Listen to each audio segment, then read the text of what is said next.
Hey guys, sorry, let me.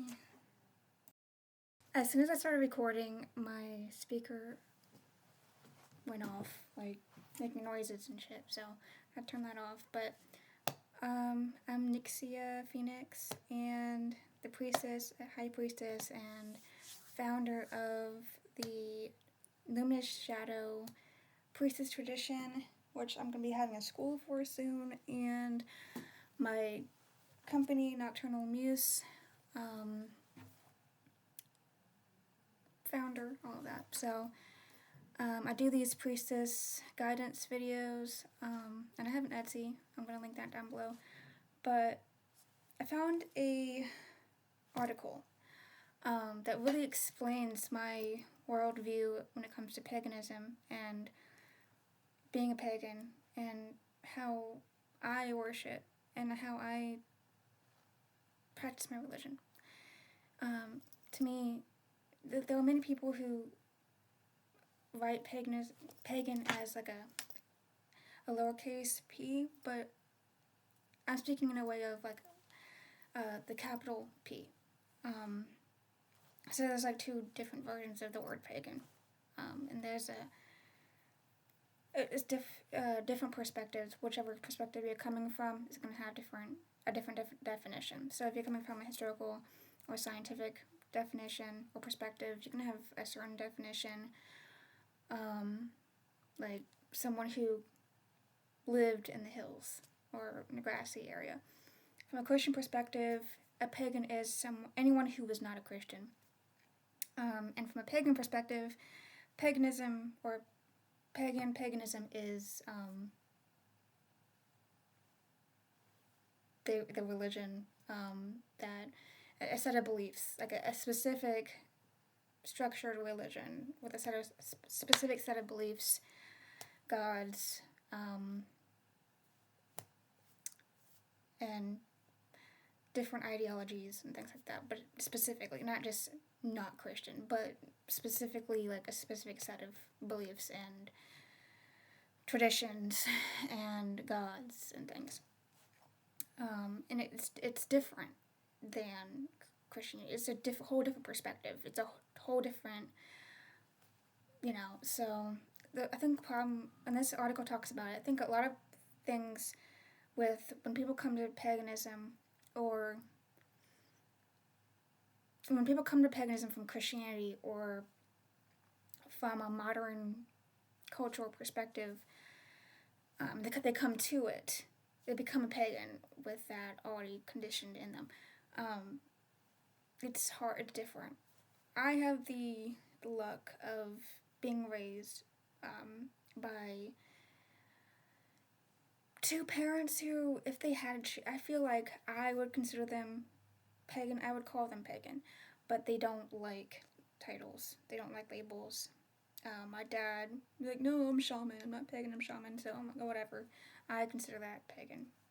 So, in my perspective, my mom says, no, I'm not pagan. I don't. I'm just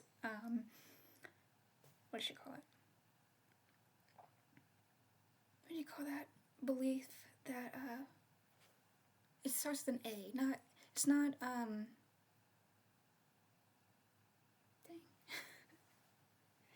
It's not no religion. Now I gotta look it up. Oh my gosh, I feel so. She's not atheist. She is agnostic. And I looked at the word. A. The prefix A means not, and then the root word, and the root word of, I think the root word of agnostic is gnostic, which the G should be silent. But so I guess it's more of a kind of social word, like a cultural word, not really a definition word. It's probably a newer word, that's why, but I feel like it should be agnostic, not agnostic, but the word Gnosticism, Gnostic, I guess that's, well, actually, let me actually look up the definition of Gnosticism. So,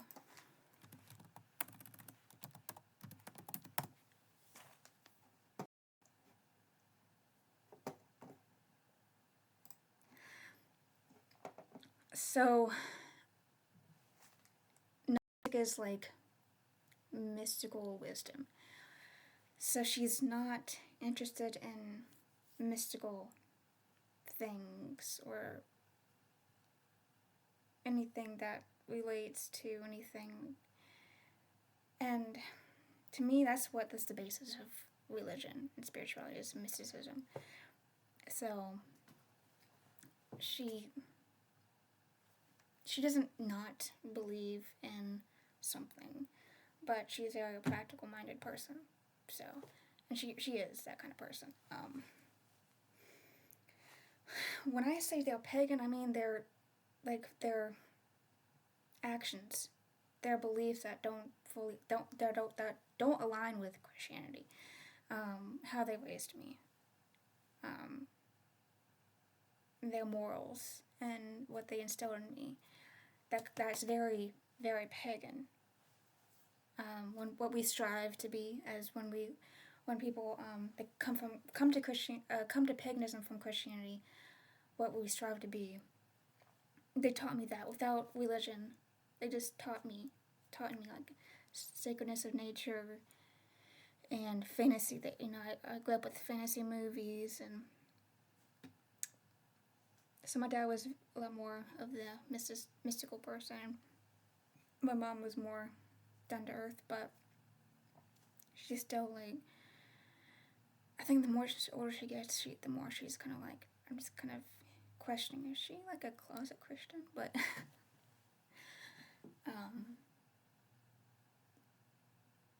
anyway, this is really, there's a big, what I see is there's a big thing about, and also like speaking with people, is sometimes a disconnect between our perspectives, and it's just, you can't really talk to them. You can't really explain anything to them, because your definition for things and your perspective of things is completely different than theirs, and it's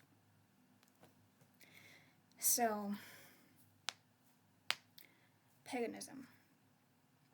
This article goes into that idea that I have about it. So let me read it to you.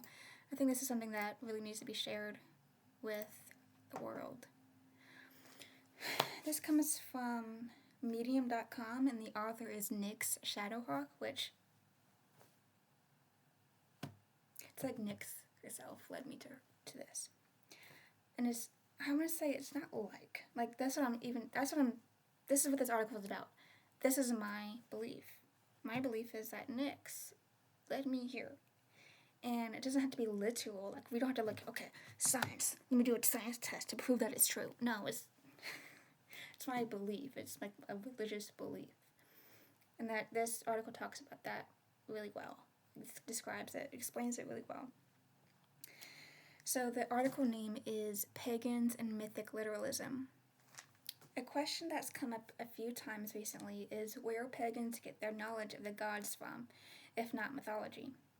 And before I continue, I just want to say, I'm that kind of pagan who doesn't follow mythology.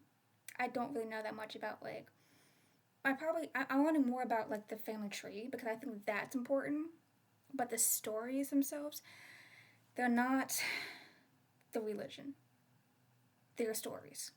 They're stories of the gods. They're allegorical stories. What the meaning of the stories is not what the gods did in those stories. It's about the allegory of those stories. And I'm trying to come to terms with that for Zeus, because Zeus has been somebody in my life who has come into my life, and I think he's he knows, he understands, he knows how I feel about him because of crap. Put my computer in. Because of what I've learned about him. So I think he's kind of respectful and gentle with coming to me. But he has in the past, and I'm just wow, I was not expecting that. That's happened so many times in my life where I don't go out. I'm just okay. First I was I'm Diane the Wiccan. I don't care for the gods. I don't care for gods at all. I just want to worship goddesses and stuff. And then the God, like the aspect of God, of the male divinity, came to me. I was just like, no. I was a little pushy about it. I was like, no, get away. But it came to me. And then Apollo came to me, which is like the opposite of like, I would never go to like a god of like light, especially like a Olympian god. I don't care about the 12 Olympian gods. Like let me find some like deity like Artemis or like not Artemis. I think she's Olympian god, but like Nyx, or like lesser known gods and goddesses, which they're not actually lesser known. They're just lesser known to us because that's what all we talk about is the Olympian gods. But other gods were talked about a lot more in like actual Greek religion. So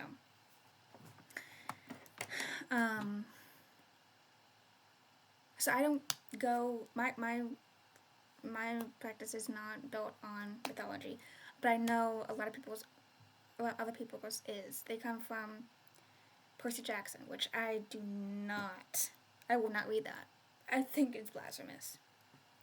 And speaking of blasphemy, I think part of mythology itself is actually blasphemous, and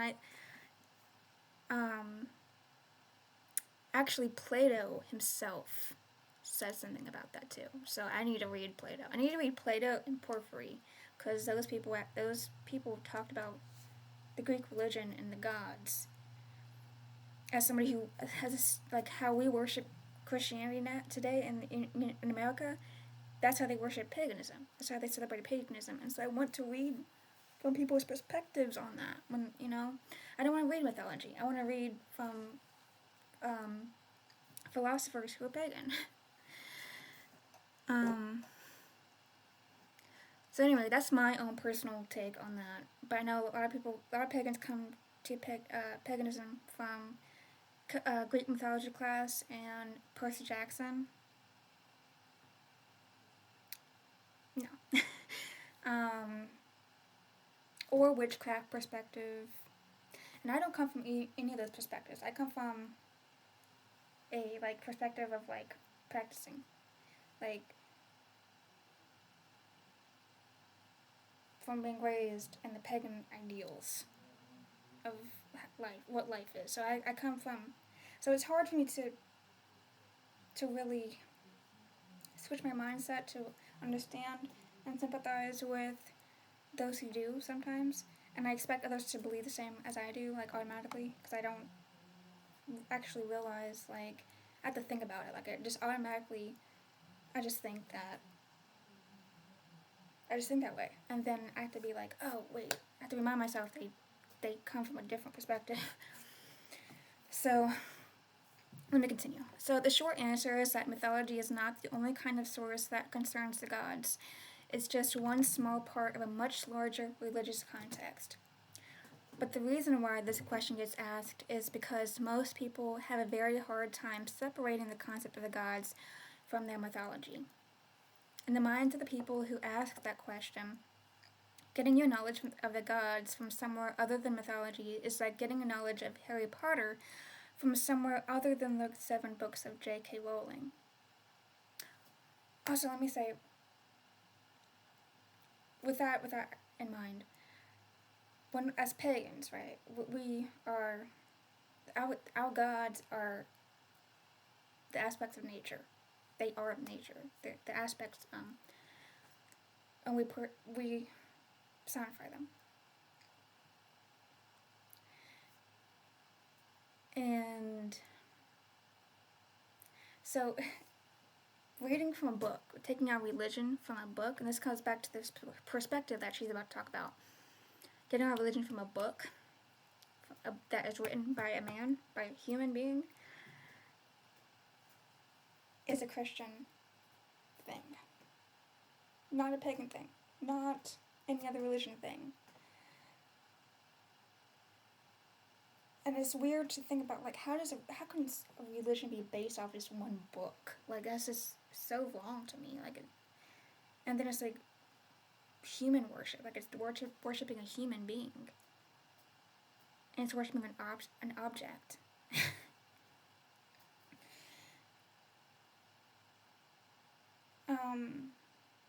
And it's funny how like they talk about that in Christianity too. They talk about idolatry. And to me, basing a religion off of a book and a human being, seems that's idolatry to me. I don't know,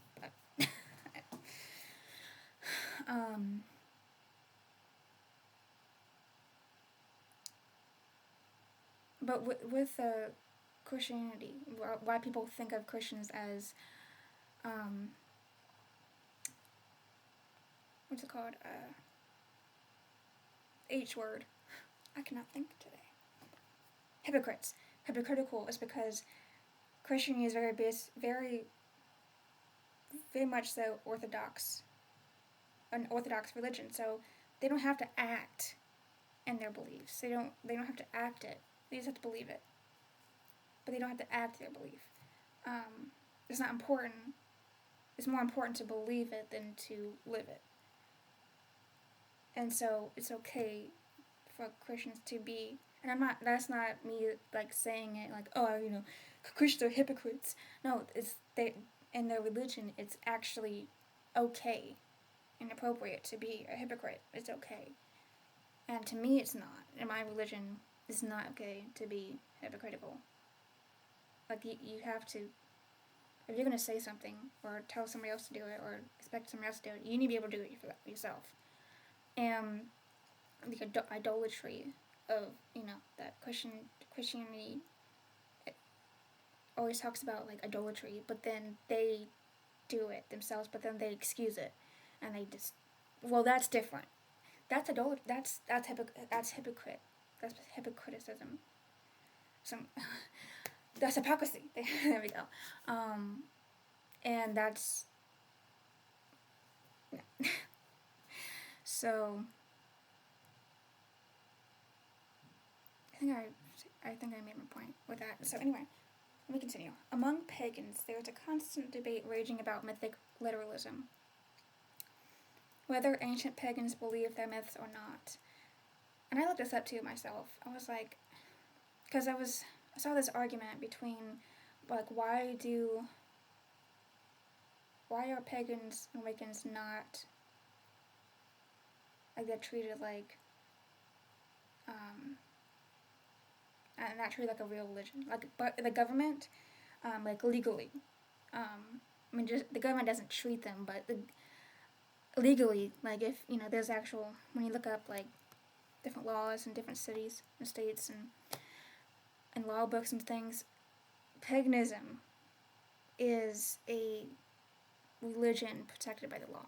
So, I think they have actual list. You can't just, like, believe in something and be like, hey, you're going against my religion. You have to actually, your religion has to be considered a real religion based on the law. And paganism is considered a real religion based on in the law. It is.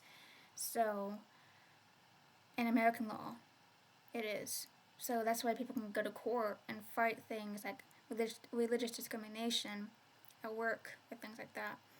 Because that's a big no-no. That's a big one, because even in the when you sign up for, when you apply for a job, they'll tell you cannot be hired. You cannot be hired or fired based on religion, sex, race, things like that. So it says in fine print, literally, and it still happens, and it's just crazy. It's like, whenever I see it happening, it's just like, wait a minute, this isn't real. It can't be actually. It happens all the time though. People don't care about the law, and I forget that sometimes. I'm just like a nerd. Like, I just obey things so easily. I obey the law. Because I think it's like, the law is there for a reason. So, some things aren't, but most of it is. And I'm just like, I don't get it. And some people get away with it. I'm just like, I don't get that either. What's the point of having a law if people can just do whatever the fuck they want? It's like anarchy in America right now, honestly. But I'm not an anarchist. Because human beings are, no, they need to be, they need to have a law. Because we're Homo sapiens. Let me continue.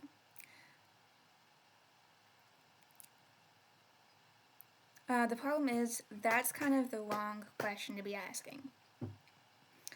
There's no easy way to explain this, so bear with me. I'm going to use ancient Greece as the example because it's the culture I know best, but the same broadly applies to most pagan religions. So newbie pagans are especially likely to take mythology at face value and have a very hard time not doing so. About once a month I see a question from someone who's uncomfortable worshiping Zeus because he's a rapist, like me. I'm not a rapist. I mean, like me. No, I mean that I'm someone who is uncomfortable with Zeus, or someone who is afraid that Aphrodite would get mad at them for a thing because she's known to be petty, which I have always had a iffy idea or thought about Aphrodite because of that. Like she's like so. Oh my God! Look at me, like that. You know that blonde girl in high school, like in those high school movies, like the blonde leader of the group of girls. That's how I consider Aphrodite to be, and that's the kind of vibes I get from her. And I steer clear from her. If I want to talk to a goddess like that of femininity and love or something, I would talk to like Lilith or Hecate or Persephone. Persephone, big one too. Like she's my Aphrodite. So,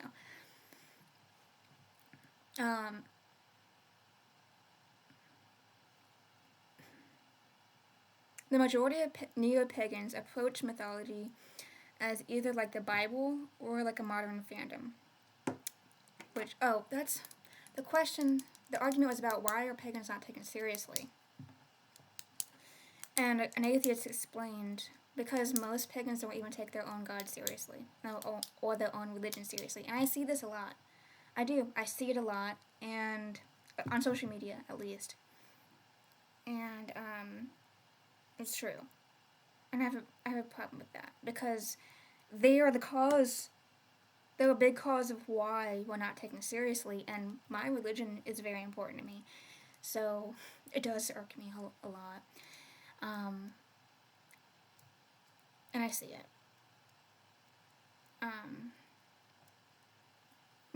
There are some pagans or Wiccans that do, like, it is a hobby to them. It's a hobby. It's something to do for fun. It's not like a religious, when I learned in school, there's 3 different needs. There's physical needs, mental needs, and spiritual needs. And spiritual, that's an actual need. And you can fill those needs however that it, applies to you. But for some of these Wiccans and pagans, and I think mental health, like mental needs, can sometimes be hobbies, because those hobbies kind of like fulfill your need for like peace or doing something, or so it kind of fulfills some sort of mental health need. But so hobbies are okay in a sense. I feel like too, they're like a need to me too.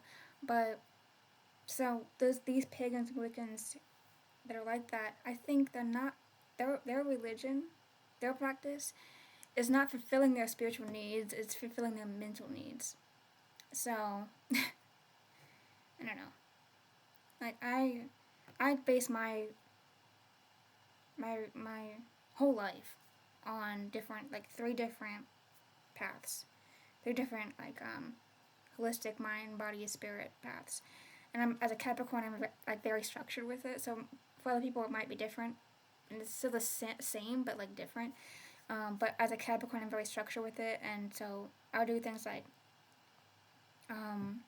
budget. My needs are mind, body, and spirit, and my paths like when I speak about career and things, like conservatives and Christians, they see career as like something that there's career and then there's life path, or but to me, like a career is like a chore or something. To me, my career isn't a chore. It's my life path. So my life path, my purpose is my career. And I guess that's the Capricorn thing too. Ugh. So I know a lot of people don't like Capricorns. So I'm trying to be more open about this and not so Capricorny, because I know people don't like that kind of stuff. I see it all the time. Oh, Capricorns. Anyway,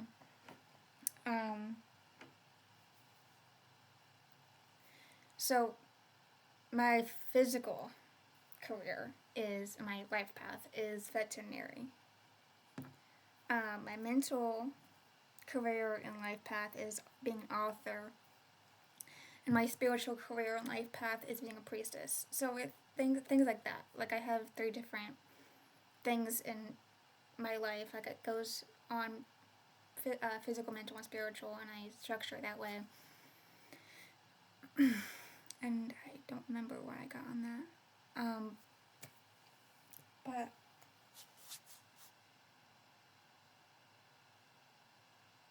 speaking about paganism, Wicca not being taken seriously, and these people using it as like more of a hobby or an interest. And one time I was looking up like the symptoms of autism, and one symptom can be like obsessing over, like you'll know like one specific niche like subject, and you'll like be a master at it. Like you'll just know. And I just see it as like some interest or some like like some fandom. Like an autistic person will know a fandom more than any other person. They'll know it more than even a stan. And so that's how I see that kind of symptom. But I was asking somebody once who was autistic. I asked him, "Do you think I'm autistic?" Because sometimes I do kind of see myself in my brother, because my brother is very autistic. Like on the he talks and things, but on the spectrum he's kind of like on the more end,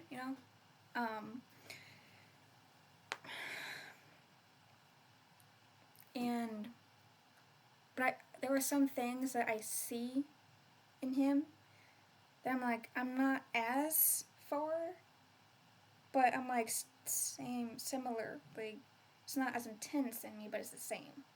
So I just wonder, like, and they said, oh yeah, you have that kind of symptom of like being obsessive about a niche subject more than anybody else. I'm like, what is it? And they said paganism, and I'm just like,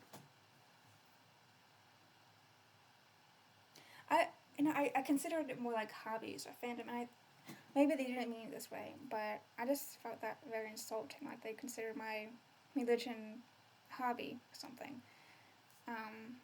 Because I don't think I am that obsessive about paganism. Like it's not really something to obsess over. Like it's a lifestyle and a way to structure and a set of beliefs. And I think living my religion authentically isn't really obsession, but I don't feel like I'm that obsessive about my religion that much as I could be. Like other people are. Like I don't think I know as much as other people do. But I do live it. Unlike some people, I do live my lifestyle, my religion. I take it seriously. And they were, in the end, they weren't good friends to have, so they probably did. They probably were trying to be insulting.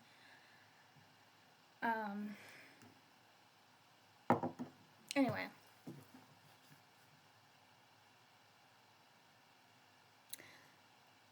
Okay, so the majority of neo-pagans approach mythology as either like the Bible or like a modern fandom. Both frameworks are very concerned with canon. The term canon as used in fandom actually comes from church law. In both cases, it's important to determine which paths of the story matter and which ways they matter. Most Christians don't take the Bible dead literally, but will still treat the stories in it like an internally consistent narrative and not like a collection of scattered stories from different time periods and contexts. A certain subset of Christians take the Bible literally and assume that every event described in it actually happened as written, to the point of contradicting reality. I don't know what the statistics are, but from what I've seen, a lot of pagans convert from some form of fundamentalism, so they approach mythology with a similar mindset. The rest approach it like a fandom and assume that every myth is part of a consistent narrative with things like world building and authorial intent. They relate to gods and goddesses the way they might relate to their favorite fantasy characters, to the point of calling people out for liking problematic characters with ships. And I do see that a lot. And I saw that in my friends, maybe in certain people around me. And one thing is, I am not a newbie pagan. I was raised pagan, not with like to consider me down like, okay, this is what paganism is and we're worshiping at an altar. It wasn't like that. It was more like, just the pagan versions of things.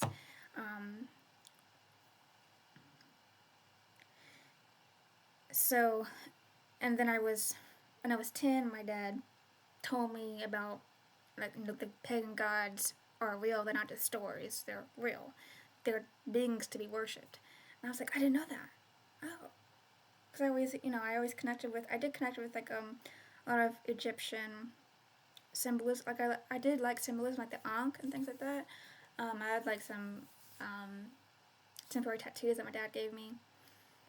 And he finally told me, like, yeah, because I was like, why don't you like church? Because my grandma took me to church. And he was like, well, I'm not Christian. I'm just like, I didn't know, I wasn't really aware of, like, religion itself, or, like, I just was told, hey, so God is this, and church is important, and you have to go to church. I was told this. I wasn't just told, hey, so this is, Christians believe in the Bible. Christians worship the Bible, and they believe that Jesus, like, I wasn't talked to about it like it was a religion. I was talked to about it like it was a scientific fact. And so my family talks like that about Christianity. And it was, I think that's a very toxic, dangerous thing for a child, because they don't know any better, they don't know things, and that's very, like, predatory, very predatory. And I saw somewhere, I saw on a YouTube video somebody talking about their mother being, or their mother-in-law being very, trying to be in their kids' lives, trying to, oh, your mother is bad, she's a witch, and don't listen to her. And that's so toxic, so dangerous. I'm so afraid of that happening in my family, because my children will be pagan, will be raised pagan, and I'm not letting anything seep into. I'm not letting any kind of darkness or predatory things come to them. I'm protecting them from that until they are at least 13. They will be structured. They will be structured. But it will kind of loosen up after 13, and it will fully loosen up at 18. And they'll be free to do as they wish, but they will not be taken to church. And so they can go when they're 18, but they will not be taken to church, to a Christian church. I will not talk to them about Christianity at all.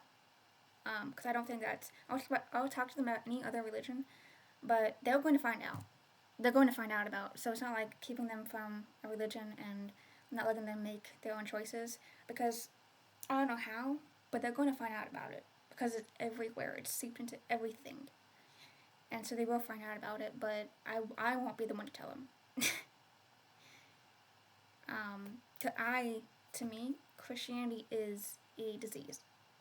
It's a disease, and I tried for the year of 2024, like towards the end, like late summer and fall and winter. I was like, okay, Christianity is just like a religion, just like anything else, just like paganism, and I need to respect. And it's something that I can look for, like what resonates with me, and leave the rest. Just like any other religion. As a pagan, that's what I do with Buddhism, with Hinduism, with other pantheons, other cultures, and things like that. And yesterday, January 5th, I realized no, that's you can't do that with Christianity. They're just not compatible. Like with other religions, paganism is compatible, but Christianity is like a different. It's just different from everything else, and it's kind of creepy. It's kind of very predatory. It's a system of oppression. It's not a religion. It's a method of control. And even some pagans will tell you that, like, it's not a religion. It's not a spirituality or religion. It's a method of control.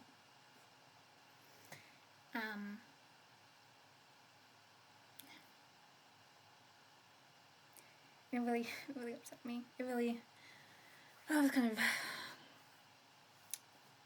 disappointed in that, because I really tried really hard to think of Christianity as something that, it just has a bad rap. No, it doesn't. It is bad. And the only good Christians are the ones who aren't that Christian. That says a lot. That says something. If the only good Christian is one that doesn't take their religion seriously. So that kind of just shows you. Now, paganism promotes actual morals. It promotes these things. It has ethics. It's actually ethical. So, anyway, let me continue. Because everything in mythology is problematic. That seemingly leaves one in an uncomfortable position. Can you really worship a character that's so problematic? Our responses to those people are usually some variation of the myths aren't literal. Sometimes we even cite philosophers like Plato and Celestius. Plato condemned myths as slanderous and said that gods would never engage in such behavior, which I like. I'm going to read Plato. And Celestius provides allegorical interpretations of myths, which I love allegory. I love, fairy tales, allegory.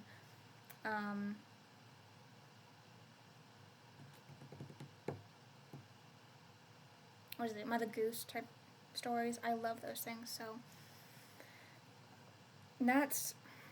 I think that's what paganism really is to me. That's what it is to me. But it's a little more literal than just allegorical. But it's often easier to just say that than to have the whole conversation about how ancient Greeks perceived myth every single time this comes up. But is it really true that ancient Greeks didn't take myths literally?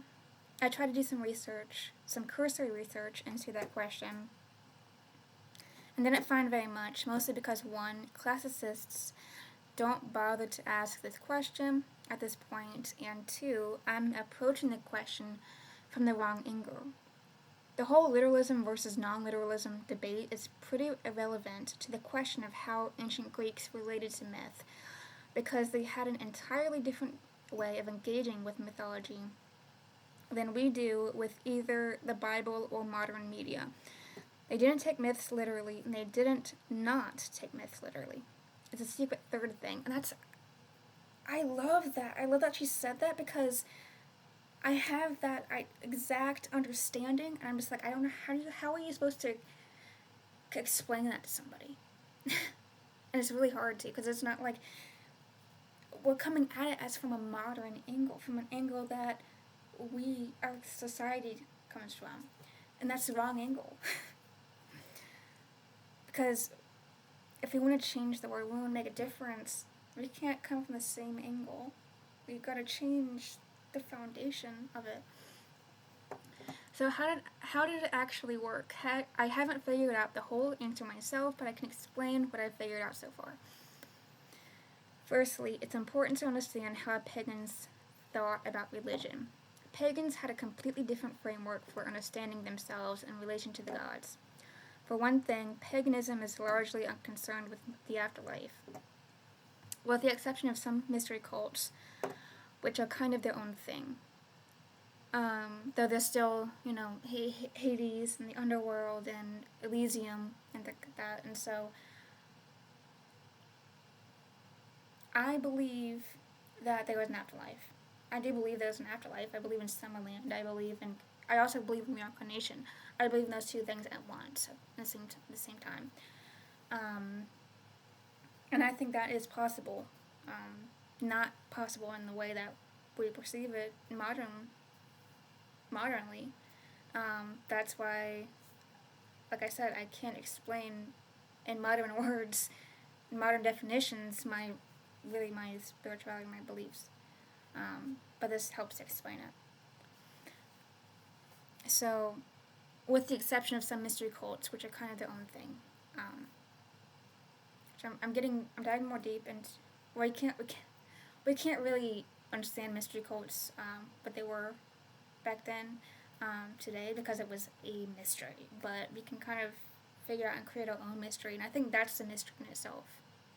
Is we just tap into something that is not, part of us. It's not written down in a book.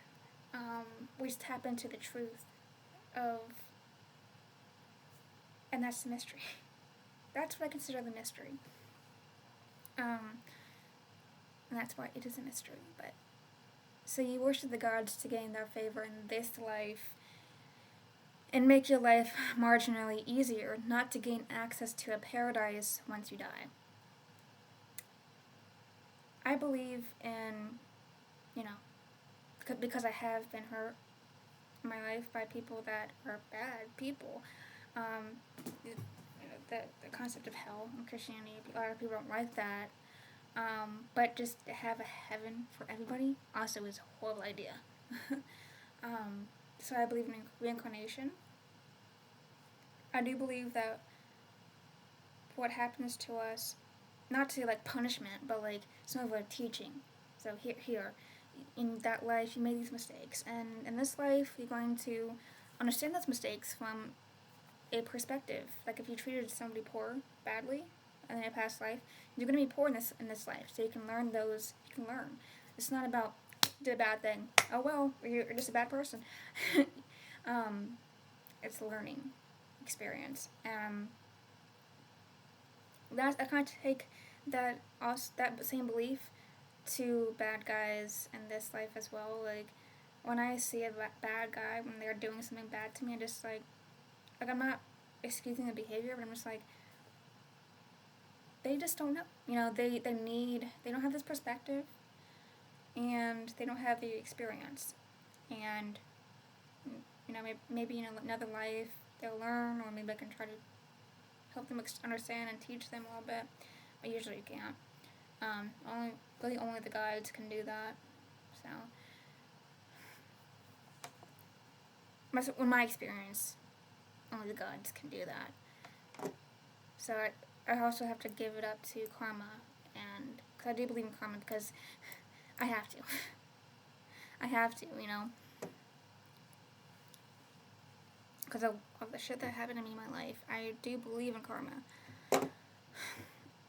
So If you want that paradise, you have to do some extra work for it in the form of initiation into those mystery cults. Another difference is that gods were usually not assumed to be omniscient, potent, present, benevolent, outside of some philosophical and mystical spheres. I wonder what that means. Anyway, they were powerful entities that control the natural world, and their fickleness is representative of the unpredictability of nature. Despite that, the gods can be reasoned with, bargained with, even befriended.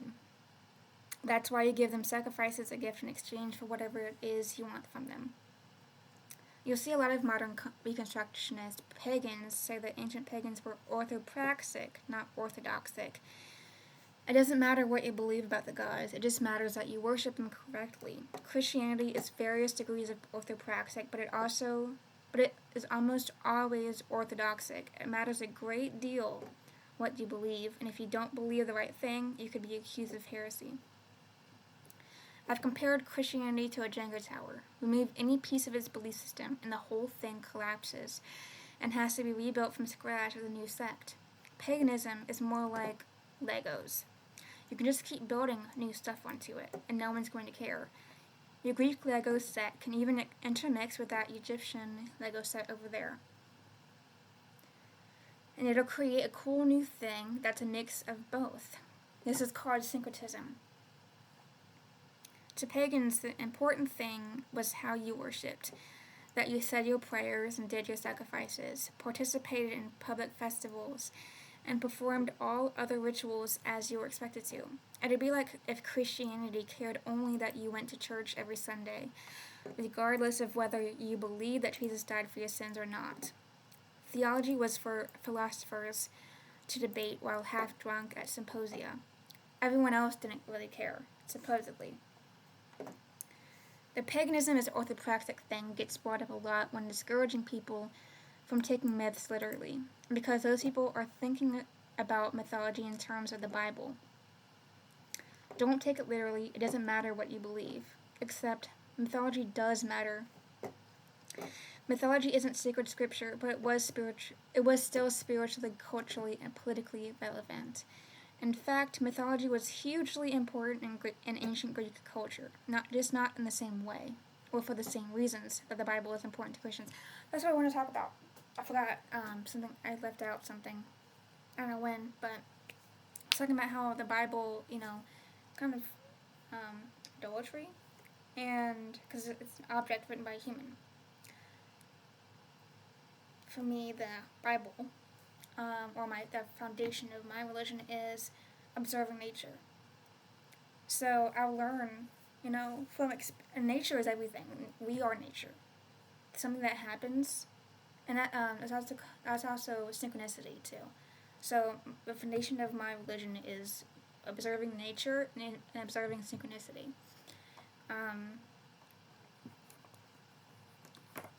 I observe my cats a lot, and I've learned a lot from Loki, my cat Loki. A lot of questions that I had, I observed him, and I was just like, you know what, you're right. It's like he was talking to me, like he was communicating with me, and he explained to me a certain thing. I don't remember what it was now, but it just cleared something up for me, and I'm just like, and society, it's not that we, like, when we say we don't live with nature anymore, we don't align with nature as a society, it's not like going outside and actually living in a tent or something. It's not like that. It's like the basic foundations, the basic, like, truths of nature that just happen. Sometimes I think science is kind of the culprit sometimes, even though science you would think would align with nature.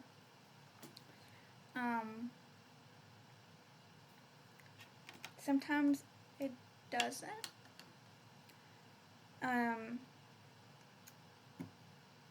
So for me, it's better to go out and just observe. Just take a walk and just look at what's happening.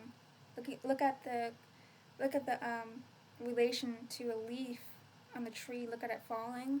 Look at what an animal does, and how everything relates and connects to each other. The relation of everything to everything. And that is the Pagan Bible. That's the only thing you really need to know. Or you can read books to kind of validate. You can find specific books that kind of validate what you observed. Like, oh yeah, you saw that too? Okay, cool. Like, I always get that feeling whenever I read something and there's like they say the same thing that I observed in my own life. I just feel a sense of connection, and that's a big part of religion too. Like, even in Christianity, when I went to church, I really had that sense of, when we raise the energy in a ritual, that same sense, like we have the community. And that's actually a neurological thing. It's a sense of awe. And, the sense of awe is that sacred sense. It's sacred. So that's also part of the Pagan Bible, too. And it's okay, too, if you want to learn, like, tarot, it's a science. Science is not just what it's approved by government. Like, a science is the study of something. That's what it is. That's all it is. So it doesn't, like, you can call tarot a science. Doesn't mean it's a real, some people would say, oh, yeah, but it's a study of something. So it has a structured study to it. So you can learn the science of tarot and the science of symbolism, the science of things, but for the religious part of it, observing nature. And, like, for clarity, when you go to your parents and, like, what do I do in this situation? If you don't have something like that, go to nature. It's the wise man. It's the priest. It's God. It's the goddess. It's God. It's the divinity. On my altar, in philosophy, I see the gods as beings, and I have a statue of Apollo on my altar, and I worship him, and I give thanks to him every morning. I sing hymns to him and everything, and I ask for a message and divination. But when I go outside, I'm not really thinking about specifically Apollo, the sun.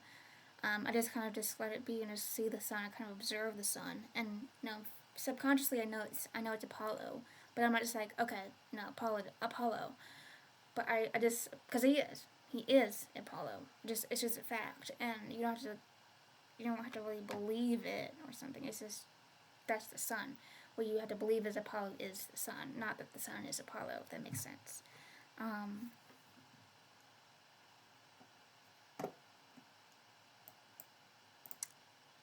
Anyway, I kind of got off tangent with talking about different gods, how my polytheism is, but let me continue.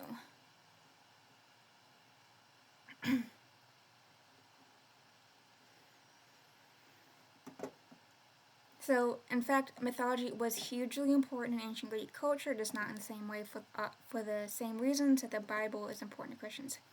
For example, maybe you're familiar with the myth of Evethius. In this story, Hephaestus tries unsuccessfully to rape Athena, and his semen falls on the earth. The result is Evethius, a half-man, half-snake who is the son of Hephaestus and Gaia, the earth.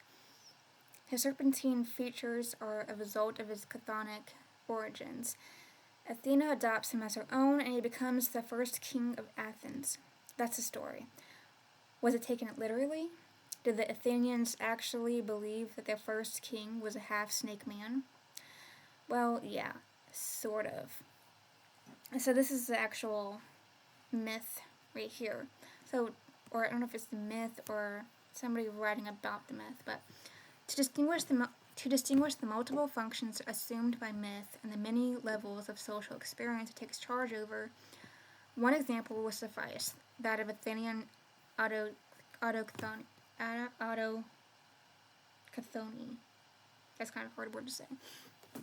It is true that official religion keeps to its strictest orthodoxy as far as the birth of Evicthonius is concerned, and that the story of the prestigious ancestor is an integral part of the hero's logos, sacred discourse, of Athena, which occupies such a prominent place in the mystical vigil of the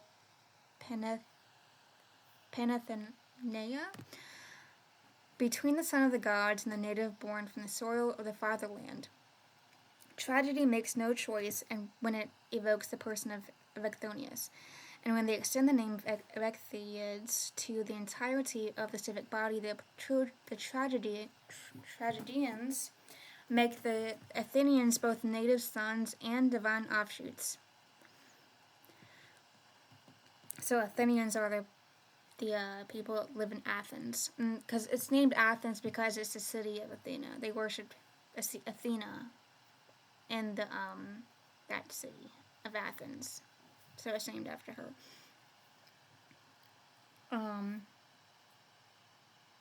So Athens is kind of like Jerusalem, I guess, in a way.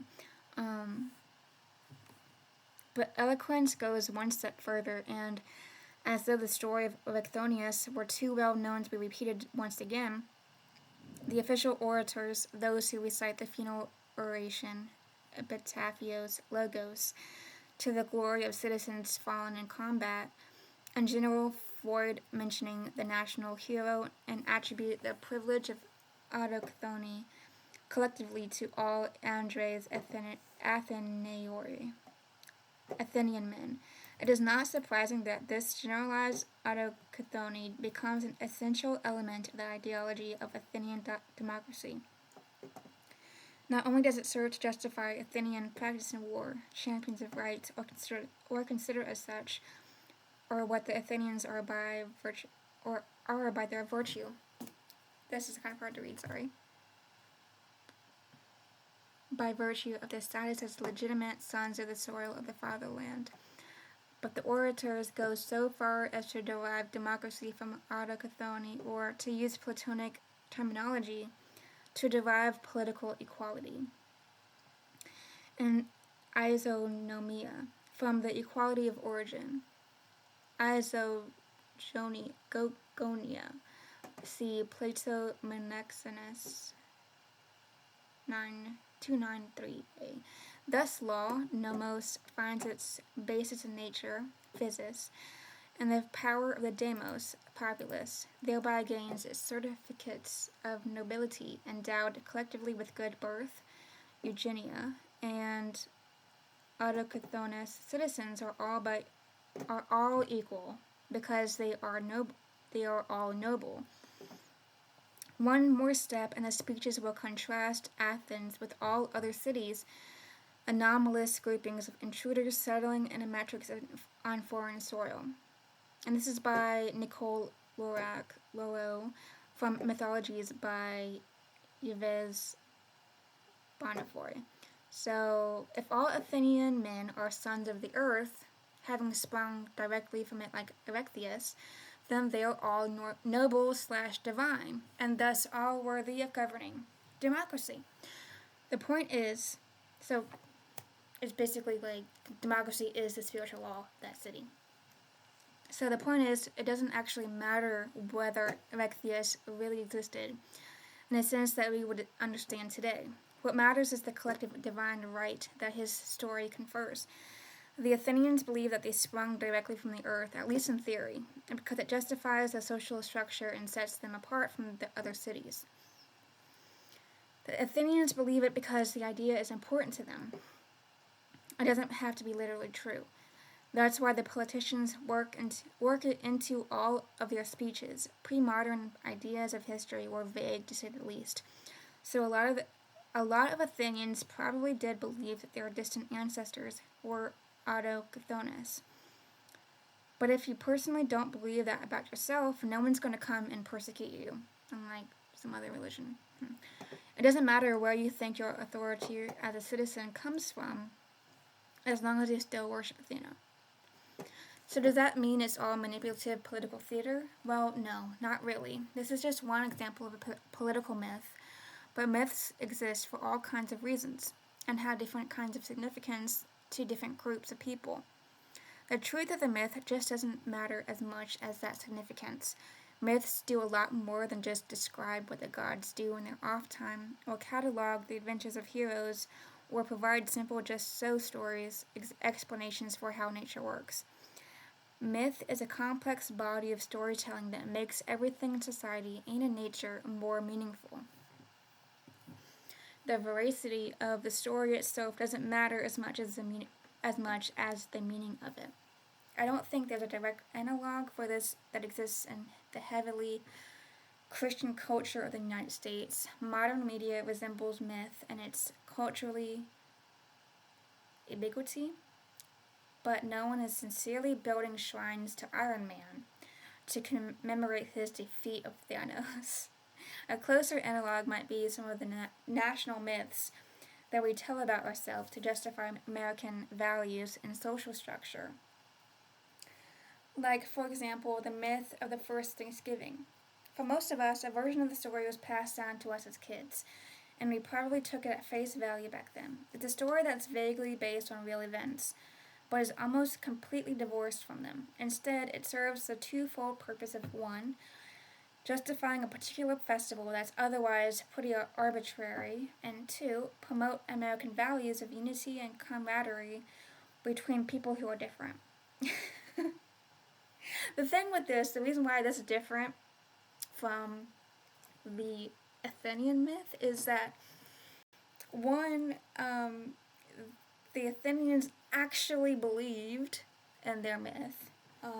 They actually went by it. And two, promote American values of unity and camaraderie between people who are different. The same people who are proponents of Thanksgiving are the same people who how do I say this? Are not comrades. They don't believe in camaraderie. So, there is no camaraderie in America. America is the land of the free. America is diversity. As the only country, yeah, we have a lot of people from different cultures in the country. That's all I can say about diversity. That's all I can say. A lot of different colors, a lot of different races, a lot of different religions, a lot of different backgrounds. That's the only kind of diversity I see, not the actual respect for those that diversity, or camaraderie. Of course, that analogy doesn't work perfectly. Thanksgiving has very little spiritual significance, and America has a hard time living up to its values, even in telling the story. Like, America's the greatest country in the world. I mean, that story, right? What America is, the fairy tale of America, what we tell kids what America is. That's great. That whole thing that we say is great, but that's not actually real. That's not actually what really actually happens in real life in America. So, of course, that analogy doesn't work. Okay, I already said that. The veracity of the first Thanksgiving story definitely does matter because it whitewashes the painful realities of colonization and negatively affects indigenous people who still exist. The actual events that the story is based on happened only about 400 years ago, so it's not exactly in the vague, deep time space of mythology. Then again, all political myths are complicated. Were the women of Athens born from the earth? I guess not. Didn't think of that. Which, the thing is though, when we say men, sometimes when we say men, it's like men, like human race. I was watching the movie At the Last Unicorn, and unicorn said, "Oh, man can't see unicorns. They don't only see what they want to see. They can only see what they believe." And that goes with, I saw something in the book that said, it's not I'll see it, I'll believe it when I see it. It's I'll see it when I believe it. And that goes with that. But the unicorn said, "Oh yeah, I forgot. Men can't see unicorns." And my grandpa was like, "Huh? So men, but women can?" And I'm just like, no, I think, the context. Get the context of it.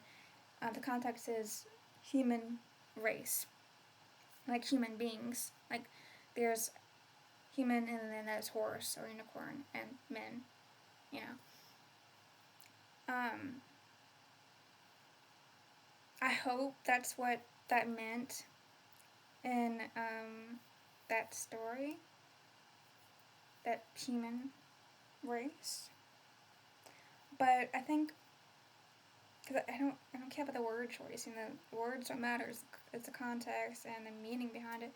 But some people don't see it that way, and they'll take things very literally. Like, oh, see, this paper says men, so that gives me the right to treat women this way. So now we gotta kind of say, okay, fine. If you want to take it literally, then we'll say human race.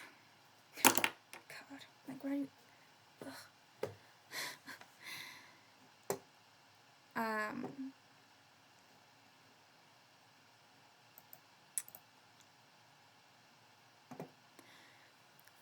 But the first Thanksgiving story is a pretty good example of the function that pagan mythology played in its native culture. The most important thing to remember is that paganism isn't based on mythology the way Christianity is based on the Bible, or claims to be. Religion comes first. Mythology steps in later as a way of justifying already existing practices and other aspects of a culture.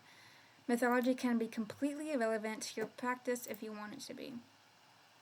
A further function of myth, and one that I think is the most important spiritually speaking, is that it's used to illustrate more complex spiritual concepts that are harder to get across in plain language. They're not fables or parables with a simple and obvious meaning, and they're more dynamic than one-to-one allegorical interpretations. For example, I think that Bacchae?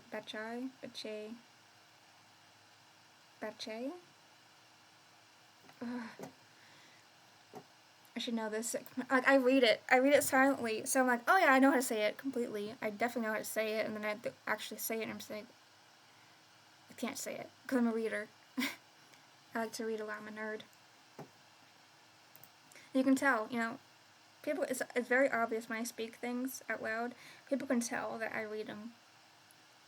I read a lot, because I just read it. I don't ever hear the pronunciation. And a lot of people who don't read, like, a lot of people don't. They'll just think, oh my god, fucking stupid reader. Whatever. By Euripides, a specific version of a specific myth by a specific person is a perfect encapsulation of Dionysus, of the deity, and what it means to worship him. I have lots of thoughts about it. Is that a link? Yeah, she gives a link to her thoughts about it. But I'll give one example of a deeper meaning that I take from it. At the end of the story, Dionysus has Pentheus dismembered as a punishment for hubris. That seems pretty straightforward, but I interpret it as a mythic representation of ego death, a type of mystical experience that results in the dissolution of identity. It ties right in with Dionysus' constant themes of madness and ecstasy induced by alcohol, and also to the literal tearing apart and crushing of grapes to make wine, not to mention the breaking down of glucose by enzymes to produce alcohol. I can back that up by citing other examples of dismemberment being significant within the corpus of Dionysian myths and the evidence that it had mystical relevance. But it's ultimately just my interpretation. What really matters is that it's significant to me and helps me to swallow what is, on the surface, an extremely disturbing story about the god I worship. One of my biggest sources of knowledge of the gods is mysticism, i.e., encounters with the gods themselves. Mysticism in the ancient world is a whole other topic, and I'm not going to write another essay about that right now. For now, I'll just say that the gods did not speak directly to most ancient people. Again, there was no scripture, no generally agreed upon word of God. If you wanted to hear what the gods had to say, you needed to visit an oracle to hear them speak through her, or use some other form of divination, or go to sleep in a temple and have a dream sent by the god. Those methods were not always accessible or reliable. To close some of that gap, there were also mystery cults, secret groups that you had to be initiated into, which promised secret knowledge of the gods. We have very limited knowledge of mystery cults. They were generally good at keeping secrets, but one theory about them is that they dramatically enacted myths in such a way that the initiate fully comprehended the secret spiritual meaning behind the myth. Mystery cults also promised to bring you into direct contact with the gods, something that was difficult or impossible otherwise.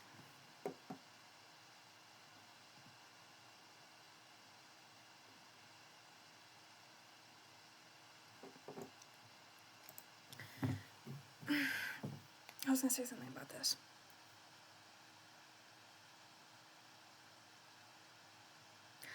Okay, so Neopaganism says anybody can speak to God, the gods. They can commune with gods. They can see from the gods. And I believe that, but then I'm just kind of shocked when I'm just like, I see people who I consider NPCs are just like, so you can't see synchronicities, you can't hear their words, hear their messages from goddess or from so and so, And no, I don't think so. I think those people actually do not have the ability to connect with a god or the gods, So I think the oracle and priestess, of ancient times still applies today. We need intermediaries, people who do speak to the gods, or get signs from gods, and we can share them with others. And that's probably a lot bigger of a number now than it was then. And so it seems like, to some people, it seems like everybody has that connection, has that ability. They just try hard enough, or they do certain things. And I don't think that's true. It's just the fact that there's a lot more people, and I think because it's also this specific time, it's like, okay, we need, like, star seeds and things like that. There's something going on. The fact that paganism is coming back, the gods are like, okay, this shit is enough. we're here to help you. So I think probably there's a bigger percentage because of that, and also because the world as a whole is like crumbling, and the gods are coming to help us. And also just a bigger number as well, because there's more people. So not just a bigger number, but also bigger percentage as well. But not 100%, So modern paganism places a heavier emphasis on mysticism. You'll see lots of posts that discuss people's personal experiences with the gods, and lots of discussion of patron deities, gods that personally choose you as your devotee, a concept that didn't really exist in the ancient world. You'll find endless examples of people on TikTok and Tumblr. And I want to go back to what she said. You'll find guys that... So she said, you'll see lots of posts that discuss people's personal experiences with the gods, and lots of discussion of patron deities. Patron deities, the gods that personally chose you as your devotee, or as their devotee. I think that's what she meant. A concept that didn't really exist in the ancient world. I think that kind of belief kind of correlates with, like, Athens. Like, Athena was the patron goddess of Athens, and things like patron saints. And since paganism is now a very individual religion, not just like, it's not controlled by a big group, but each individual person has inherent value and worth and their own specific personal gnosis. You're your own city-state. You're your own city-state, so you have a patron god that you represent. So maybe Athena represented Athens, but I feel, as a devotee of Nyx, and Apollo, I am a representative of my gods and of my religion. So every act I make, every word I say, the direct reflection on my gods and my religion, because that's how other people will see it as. And so that's why I try to make it as authentic as possible. That's the bottom. That's the first, most important step, is that it's authentic. The second most important step is that it aligns with what the God is, who the God is, and what they have told me. And 3, it's important, but it's not that important. Making sure that it is comfortable with other people, that they all see it as something good. But if that cannot go before authenticity. So if somebody truly believes that and sees that something I do is evil, to me it's good. It's pure, it's righteous, it's divinely mandated, it's divine. It's that purity means as much like nature as possible. As much as the original state as possible. So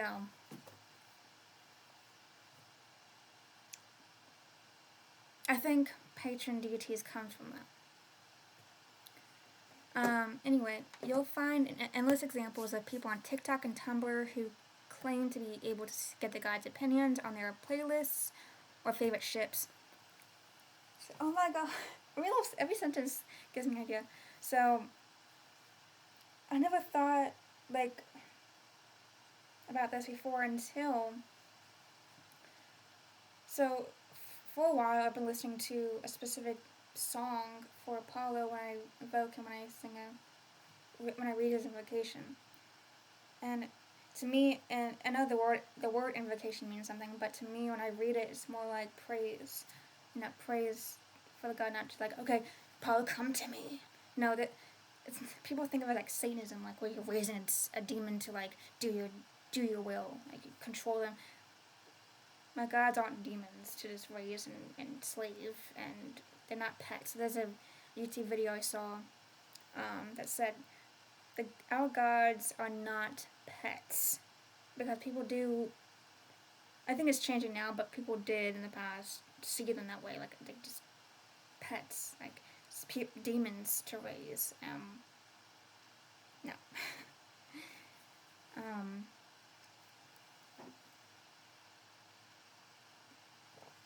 I've always think of it as a Christian worshiping God or Jesus.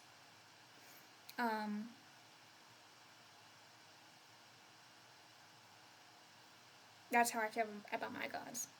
But then I'm just like, no, because then after I say that, then I see some Christian be like, oh, God is, they don't give a fuck about God, like, maybe in their words, and they go to church and stuff. But then, like, there's Sunday Christians, like they don't really actually care about their own God. I'm just like, okay, no, that's not a good analogy either.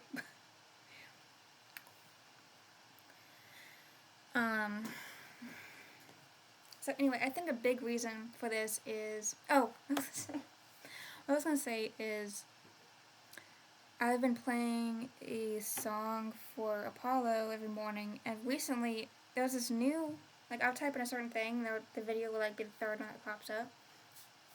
And so I typed in the same thing, and that video did not pop up. And I was like, what? That's weird. And so it was a new thing that I haven't seen before, and it said Orphic Hymn to Apollo. I played it once, and I was like, well, fuck it.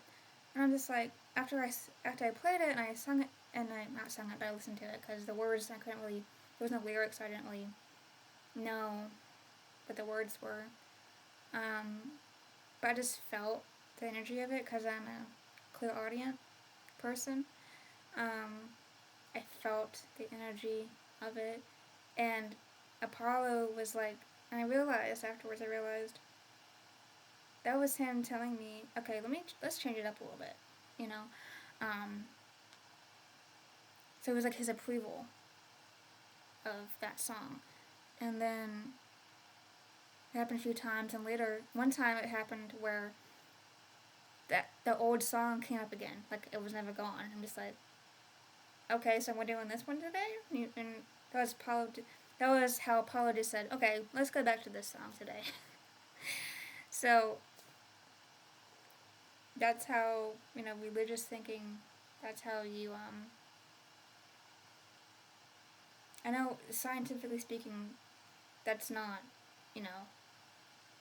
God, Apollo saying that. It's just some coincidental reason, or not coincidental, because I don't think science believes in coincidences either. We probably do a mathematical equation or some reason, like YouTube does this or that and stuff. But I believe that doesn't mean that it wasn't Apollo. Like, things can happen in a certain way.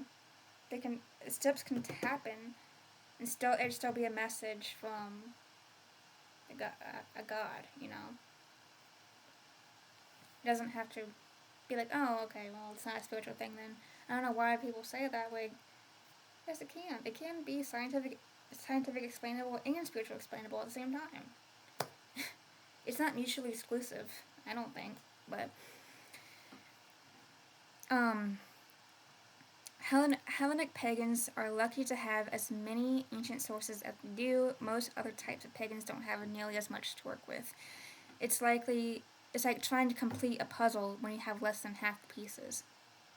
Even if you do manage to get the whole picture, the social structures of priesthood and sacrifices and yearly festivals and mystery cults and all the other aspects of ancient religion are very difficult to reconstruct in the modern world. What else are you supposed to do? And for this,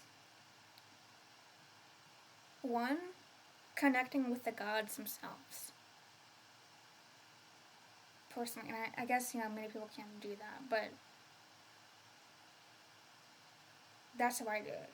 I just connect with the gods themselves, and that's the basis of my religion. Nature, observing nature, connecting with the gods.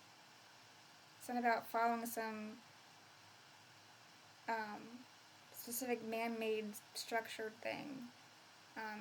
I structure it to make it easier for myself because I am a human being.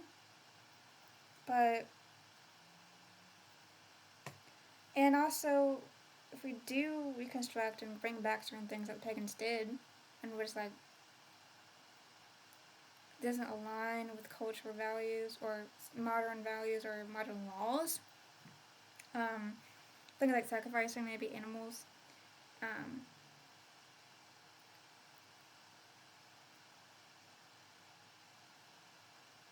some people don't sacrifice at all, or give offerings at all. Like, they would just, pray to them, or give them crystals, or I have started giving offerings of whole meals before, and afterwards it was a lot more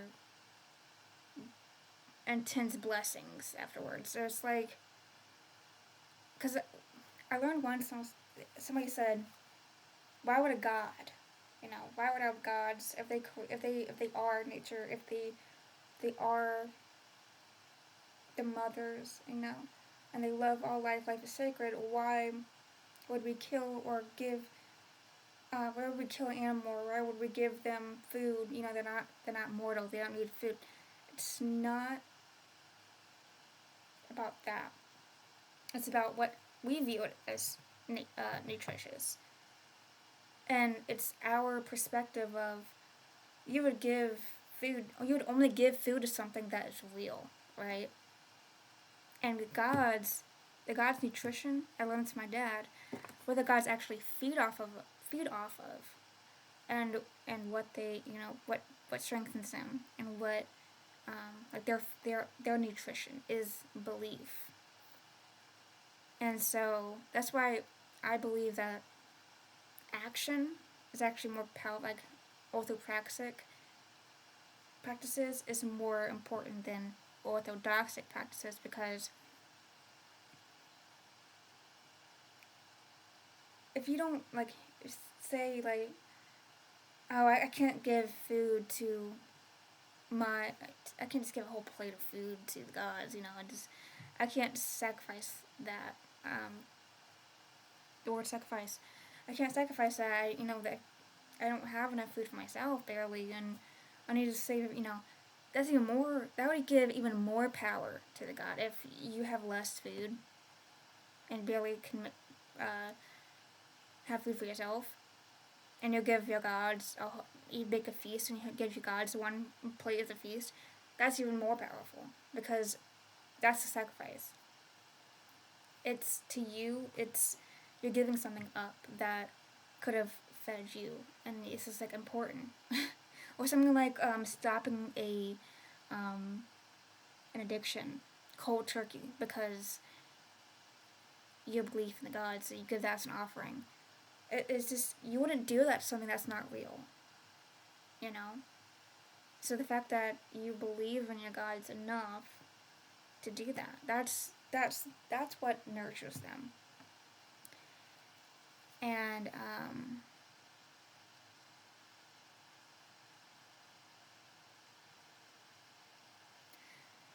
so I believe that gods evolve. It's nature. Nature has evolved.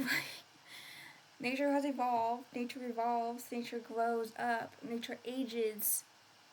Nature is an entity. Nature, the concept of nature, is an entity. Is a being. Is a god. And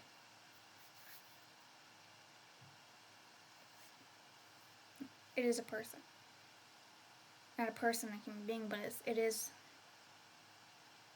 an actual being that just is not what we perceive as, like, we think a being is a cat or a dog or a mammal or fish or a plant,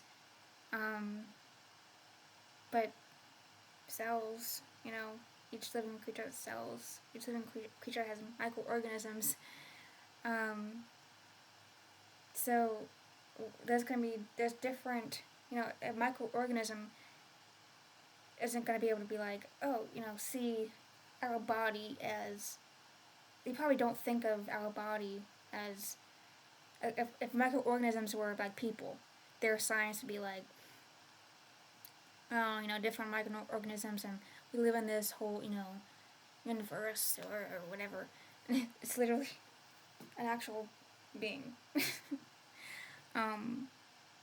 Because to their perspective, we're not considered, I'm not considered a being. That's just like us as humans, considering the whole of nature as, oh, that's not a being, it's just nature, it's a concept, it's an archetype. It's a concept. It's a being. It's a being, just like we are a being to the microorganisms. And then on top of that, nature, our universe, the universe. Or nature is the universe. Nature is everything that you observe and everything. The earth is also one organism, one whole organism. It's not like an object or a planet. It's the organism. It's a being. And I consider it a divine being. So.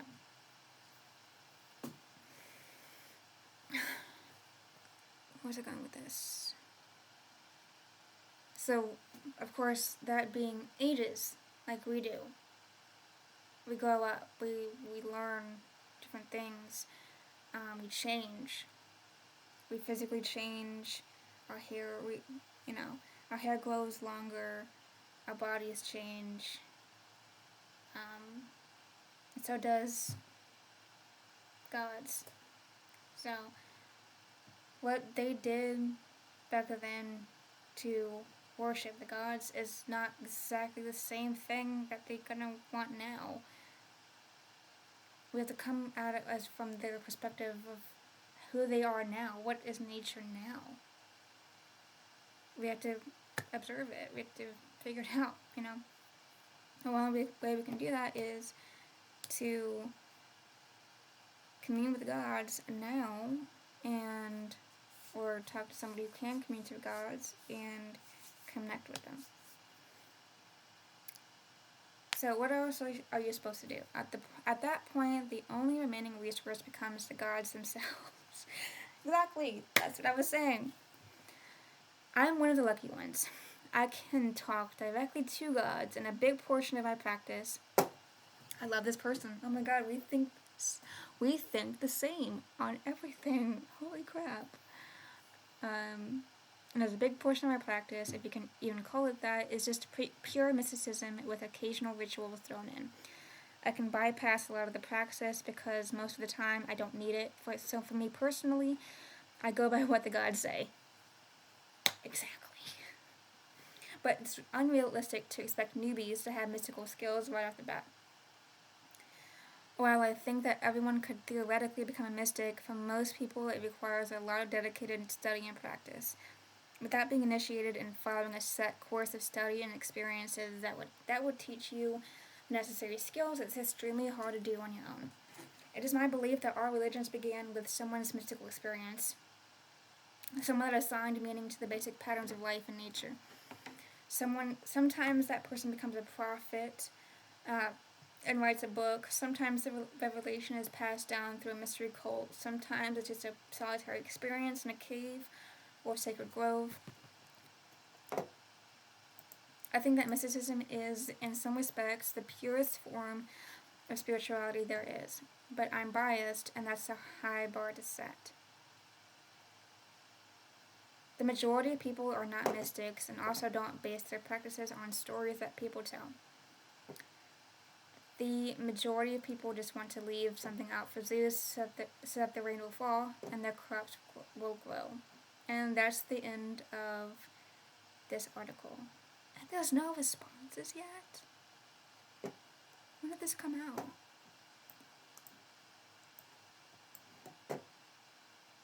October 9th, 2024, okay. I am going to sign up for this and then comment on it, and then Medium. I'm going to actually sign up to be a Medium article writer because I like writing articles like this too. I did it on my blog, but I guess I could do it somewhere where it's more noticeable. Anyway, when I get that up for Medium, I'll put that link in the description. My account, but anyway, yeah, that is the article. So that's why I wanted to share with everybody because it really was profound for me, and I think it's something that a lot of people need to hear through my experience with communicating with people, trying to. So thanks for watching, and stay tuned for all my other spiritual, religious, priestess goodies. Blessed be.